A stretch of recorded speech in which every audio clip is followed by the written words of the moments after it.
त्वमेव माता पिता त्वमेव त्वमेव बन्धुश्च सखा त्वमेव त्वमेव विद्या द्रविणं त्वमेव त्वमेव सर्वं मम देवदेव। নমস্কার, আমি জুই চলে এসেছি আপনাদের কাছে আবার একটি নতুন ভিডিও নিয়ে। তাহলে চলুন আর দেরি না করে আমরা আজকের পাঠ শুরু করি। শ্রীমদ্ ভাগবত মহাপুরাণের প্রথম স্কন্দের দ্বাদশ অধ্যায়। পরীক্ষিতের জন্ম।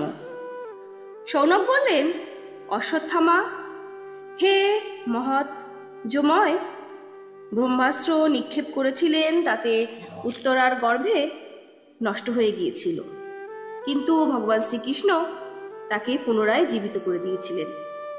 সেই গর্ভের থেকে জন্মগ্রহণ করেছিলেন মহাজ্ঞানী মহাত্মা পরীক্ষিত, যাকে ব্যাসনন্দন সুখদেব শ্রী ভগবানের লীলা কথা শুনিয়েছিলেন।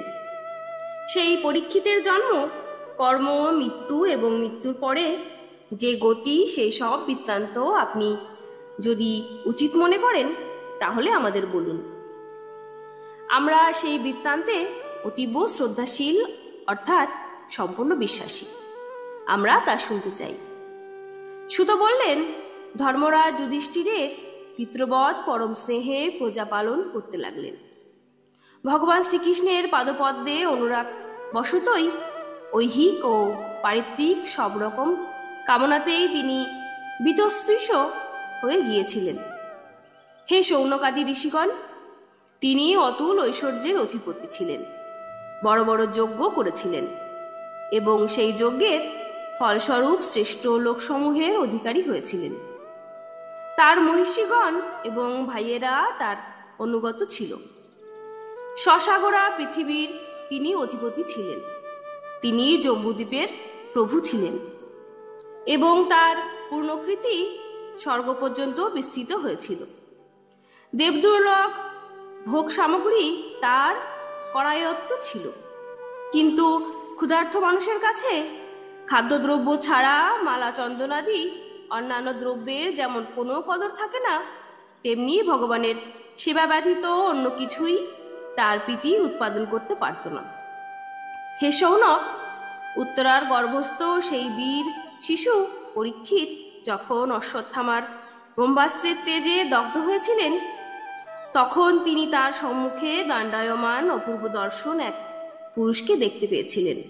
সেই পুরুষ দেখতে অঙ্গুষ্ঠ পরিমিত, নির্মিত, কান্তিযুক্ত, শ্যামবর্ণ দেহলতা, বিদ্যুতের মতো উজ্জ্বল পীতবসন পরিহিত, মস্তকে অতুলোজ্জ্বল সুবর্ণ কিরীট। সেই নির্বিকার পুরুষের অজানুলম্বিত সুন্দর চারটি বাহু, কর্ণে তপ্তকাঞ্চনের সুবর্ণ কুণ্ডল, আরক্ত লোচন প্রজ্বলিত, উল্কাদণ্ডের মতো দীপ্তি সম্পন্ন গদা চালিত তিনি পরীক্ষিতের চতুর্দিকে ঘুরছিলেন। সূর্য যেমন নিজের কিরণ জালে হিমকণা সকল গলিয়ে দেয়, সেই রকমই তিনি তার সেই গদা দিয়ে ব্রহ্মাস্ত্রের তেজকে নিপ্রভ করে দিয়েছিলেন। সেই পুরুষকে নিজের সন্নিকটে দেখে সেই গর্ভস্থ শিশু চিন্তা করতে লাগলেন যে এই পুরুষ কে? এইভাবে ধর্মরক্ষক অপ্রেমেও ভগবান শ্রীকৃষ্ণ ব্রহ্মাস্ত্রের তেজ নিষ্প্রভ করে সেই 10 মাস বয়স্ক শিশুর সামনেই অন্তর্ধান করলেন। তারপর অনুকূল গ্রহগণের উদয় সকলের গুণের উত্তরোত্তর বৃদ্ধিসূচক শুভ লগ্নে পাণ্ডু বংশধর পরীক্ষিতের জন্ম হল। জন্মের সময়ই সেই বালককে এমন তেজস্বী দেখাচ্ছিল যেন স্বয়ং রাজা পাণ্ডুই পুনর্জন্ম করেছিলেন। পৌত্রের ভূমিষ্ঠ হওয়ার সংবাদ শুনে রাজা যুধিষ্ঠির অতিশয় আহ্লাদিত হলেন। তিনি ধৌম, কৃপাচার্য প্রভৃতি ব্রাহ্মণদের দ্বারা স্বস্তিবাচন ও নবজাতকের জাতকর্ম সম্পাদন করলেন। মহারাজ যুধিষ্ঠির দানের উপযুক্ত অবসর বিষয়ে অভিজ্ঞ ছিলেন। তিনি প্রজাতীর্থ নামক লগ্নে, অর্থাৎ নারী কাটবার পূর্বেই ব্রাহ্মণদের সুবর্ণ গাভী, ভূমি, গ্রাম, উৎকৃষ্ট হস্তি ও অশ্ব এবং উত্তম অন্নাদি দান করেছিলেন। ব্রাহ্মণগণ সন্তুষ্ট হয়ে বিনয়বনত যুধিষ্ঠিরকে বলেছিলেন, হে পুরু বংশ প্রদীপ, কালের দুর্জয় প্রভাবে এই পুরু বংশ প্রায় নষ্ট হতে যাচ্ছিল, কিন্তু তোমাদের প্রতি অনুগ্রহ করেই ভগবান বিষ্ণু এই নবজাতক বালকটি দান করে তোমাদের বংশ রক্ষা করে দিয়েছেন। তাই এর নাম হবে বিষ্ণুরাত।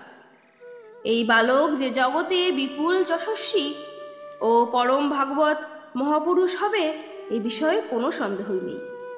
যুধিষ্ঠির বললেন, হে বিপ্রগণ, এই বালক স্বীয় উজ্জ্বল যশের দ্বারা আমাদের বংশের পবিত্র কীর্তি ও উদার চরিত্র রাজর্ষিগণের অনুবৃত্তি করবে তো? ব্রাহ্মণগণ বললেন, হে ধর্মরাজ, এই বালক মনুপুত্র ইক্ষ্বাকুর মতো আপন প্রজাদের পালন করবে এবং দশরথ নন্দন ভগবান শ্রীরামচন্দ্রের সমান ব্রাহ্মণ ভক্ত ও সত্যপ্রতিভ্য হবে। কুশিনর দেশের রাজা শিবির মতো দাতা ও শরণাগত বৎসল হবে এবং যাজ্ঞিকদের মধ্যে দুষ্মন্তের পুত্র ভরতের মতো নিজ বংশের যশ বিস্তার করবে। ধনুর্ধারীদের মধ্যে এ সহস্রবাহু অর্জুন এবং নিজ পিতামহ পার্থের মতো শীর্ষস্থানীয় হবে। অগ্নির মতো দুর্ধর্ষ ও সমুদ্রের মতো দুরস্থ হবে। সিংহের মতো পরাক্রমী, হিমালয়ের মতো সুখ সেব্য, পৃথিবীর মতো ক্ষমাশীল এবং পিতামাতার মতো সহিষ্ণু হবে। এই বালক ব্রহ্মার মতো সমদৃষ্টি, শিবের মতো আশুতোষ এবং রমাপতি বিষ্ণুর মতো প্রাণীগণের আশ্রয়দাতা হবে। এই বালক শ্রীকৃষ্ণের মতো সর্ব সদ্গুণ সম্পন্ন, রন্তিদেবের মতো উদার ও যজাতির মতো ধার্মিক হবে। ধৈর্যে বলিরাজের মতো শ্রীকৃষ্ণের প্রতি দৃঢ়নিষ্ঠায় প্রহ্লাদের মতো হবে। বহু অশ্বমেধ যজ্ঞের অনুষ্ঠাতা এবং বয়োবৃদ্ধদের সেবক হবে। এর পুত্র রাজর্ষি হবে। এই বালক ধর্মমর্যাদা লঙ্ঘনকারীদের শাসন করে দণ্ড প্রদান করবে। ধরিত্রী মাতা ও ধর্মরক্ষার জন্য কলিযুগের নিগ্রহকারী হবে। ব্রাহ্মণ কুমারের শাপে তক্ষক দংশনে ভবিষ্যৎ মৃত্যুর সংবাদ জেনে এই বালক সর্বাশক্তি ত্যাগ করে শ্রী গোবিন্দ চরণ আশ্রয় গ্রহণ করবে। হে রাজন, ব্যাসনন্দন সুখদেবের কাছে উপদেশ শুনে আত্মতত্ত্ব জ্ঞান লাভ করবে এবং অন্তকালে গঙ্গাতটে নিজের দেহ ত্যাগ করে নিশ্চিতভাবে অভয়পদ লাভ করবে। এইভাবে জ্যোতিষশাস্ত্রে সুনিপুণ সেই ব্রাহ্মণগণ রাজা যুধিষ্ঠিরকে জাতকের জন্মলগ্ন ফল জানিয়ে এবং যথাযোগ্য দান দক্ষিণা পেয়ে যার যার বাড়ি ফিরে গেলেন। সেই বালক পৃথিবীতে পরীক্ষিত নামে প্রতিষ্ঠিত হলেন, কারণ এই বিষ্ণুরাত বালক গর্ভে থাকাকালীন যে পুরুষকে দর্শন করেছিলেন তার সর্বদা স্মরণে রেখে পৃথিবীর মানুষকে ইনি পরীক্ষা করতে থাকতেন যে এই মানুষদের মধ্যে সেই পুরুষ কোনজন। শুক্লপক্ষে চন্দ্র যেমন প্রতিদিন কলায় কলায় বাড়তে থাকে, সেইভাবেই এই রাজকুমারও তার গুরুজনদের দ্বারা লালিত পালিত হয়ে ক্রমশ দিনে দিনে বড় হয়ে যৌবনে পদার্পণ করলেন। সেই সময় স্বজনবধের পাপের প্রায়শ্চিত্ত করার জন্য রাজা যুধিষ্ঠির অশ্বমেধ যজ্ঞের দ্বারা যশেশ্বর শ্রীহরির অর্চনা করতে মনস্থ করলেন। কিন্তু রাজকর ও দণ্ড বাবদ প্রজাদের কাছ থেকে প্রাপ্ত অর্থ ছাড়া আর কোনো অর্থাগম না থাকাতে তিনি বড়ই দুশ্চিন্তগ্রস্ত হলেন।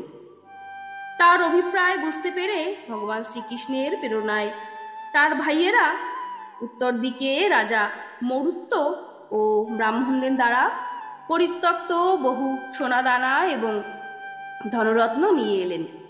সেই সব ধনসম্পদ দিয়ে যাগযজ্ঞ সামগ্রী একত্রিত করে ধর্মপরায়ণ মহারাজ যুধিষ্ঠির তিনি অশ্বমেধ যজ্ঞ দ্বারা যজ্ঞেশ্বর শ্রীহরির অর্চনা করলেন।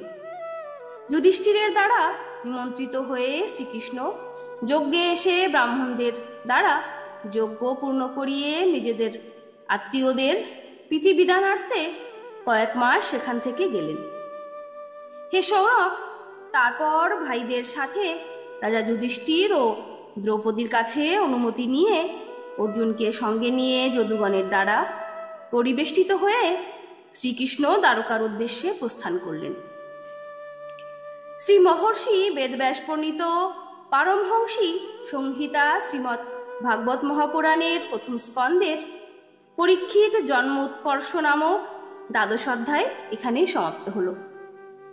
আমার ভিডিওগুলি আপনাদের কেমন লাগছে আমাকে কিন্তু অবশ্যই জানাবেন, আর ভালো লাগলে কমেন্টে অবশ্যই হরে কৃষ্ণ লিখবেন। আর হ্যাঁ, অবশ্যই লাইক এবং সাবস্ক্রাইব করবেন। নমস্কার।